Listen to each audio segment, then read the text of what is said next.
In the day and age, and anytime we get nice things, we always have to have someone to come in and try and ruin the mood. I just got back from watching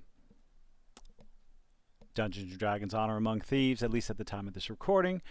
And I just happened upon this lovely article on CBR.com about Dungeons and Dragons Honor Among Thieves relies on a problematic trope.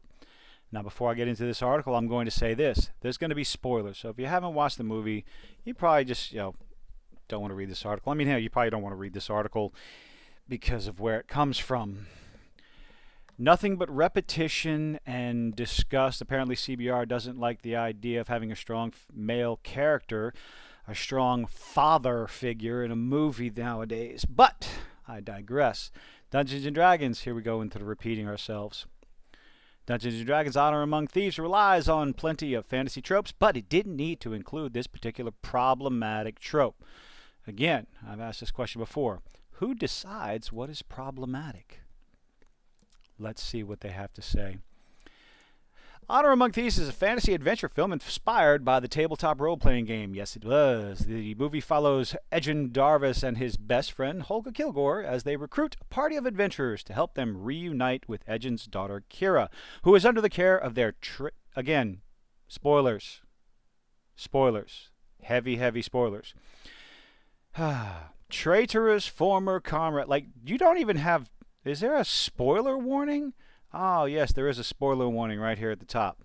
At least CBR was good enough to do that before they complained about a genuinely fun movie.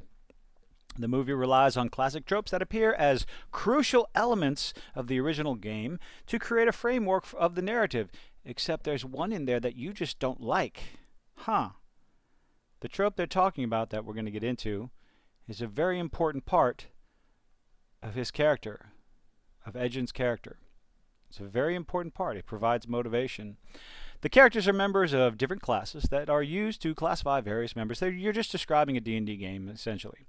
Also, Honor Among Thieves' main villains are taken straight from the source material, which I thoroughly enjoyed. They showed a map at the beginning of the movie after the prologue of Icewind Dale and Neverwinter and all these different places. It was fantastic. Oh, it felt good to watch it for sure. This reliance on tropes works in most cases because they serve as homages to the source, but also because some of the tropes are actually elements of classic literature, except for the one that you find see, you're promoting tropes, but this one particular one you don't like because why? It did not need to rely on the problematic lost Lenore trope, which Ejin's story is centered around. Yes, it's his motivation, so it kind of does need to rely on it. And that reliance actually hurts the movie overall. No, it doesn't. Just because you don't like a woman being the motivation for the male character in the movie, that doesn't mean it's wrong. Doesn't mean it hurts the movie overall. What is the lost Lenore trope? Don't worry. The article talks about it like 3 times. It explains it to you at least 3 times. The lost Lenore trope refers to the unfortunate depiction... It refers to the depiction of a female character whose death is the most interesting thing about her. This is not true in the movie as far as I'm concerned. It is not the most interesting thing about her. There's little things here and there. There is some flashback in the movie that gives a little bit more to her character and her and Ejin's relationship before their daughter is born. Anyway, the title refers to the tragic character from the Edgar Allan Poe poem, The Raven, and is one of the oldest, most outdated tropes. Okay, if one trope is outdated, why not all of them? If you're going to, storytelling uses different tropes all the time to push the narrative, to push the story along, to give motivation to the characters. Why is one outdated and the rest of them aren't? What's wrong? Who wrote this article? Let's go back up to the top. Margaret Lockyer. Why is that an outdated trope? Why don't you like the idea of a male character's motivation being the love of a woman, his wife, the mother of his daughter? Why is that a bad thing? I do not understand this modern feminist bullshit where men are not allowed to love and care for a woman, and if they die, their entire existence is based around, in the fantasy setting, getting them back. It's connected to most outdated tropes. It's connected to the disposable woman trope. As in both cases, the dead woman is most importantly defined by her relationship to the usually male protagonist.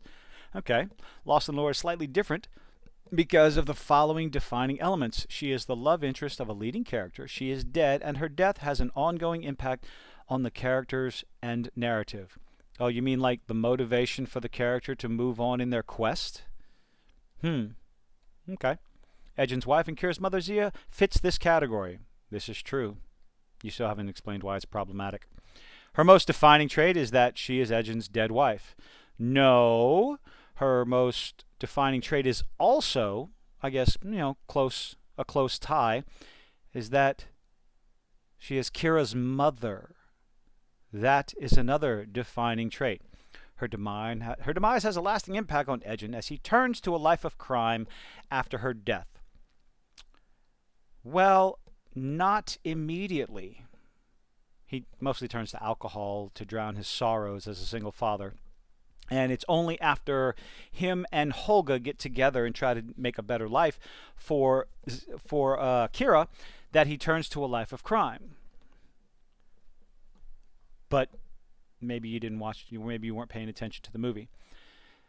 It's his quest to bring her back to life that separates him from Kira.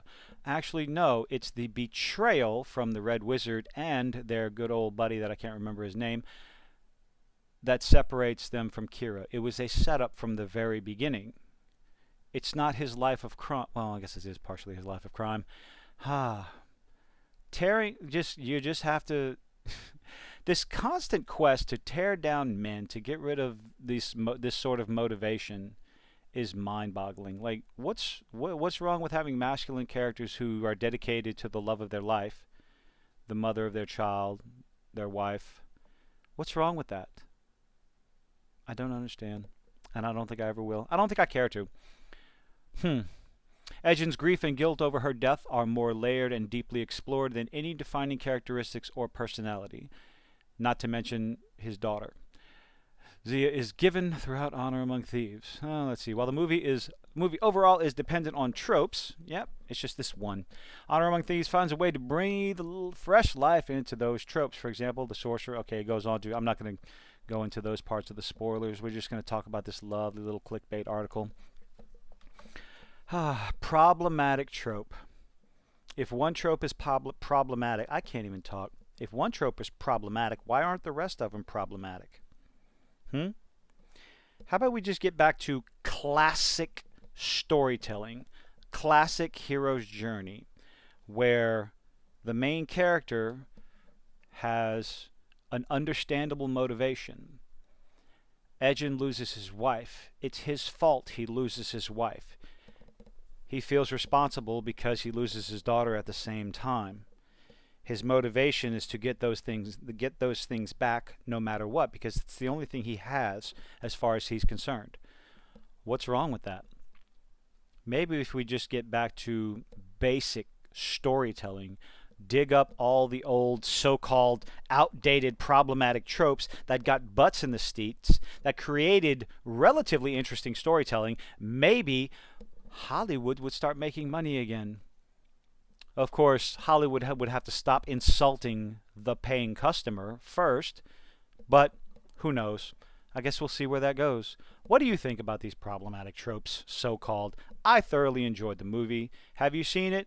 What did you think about it? Let me know in the comments section below. I appreciate you making it this far. Have a good one.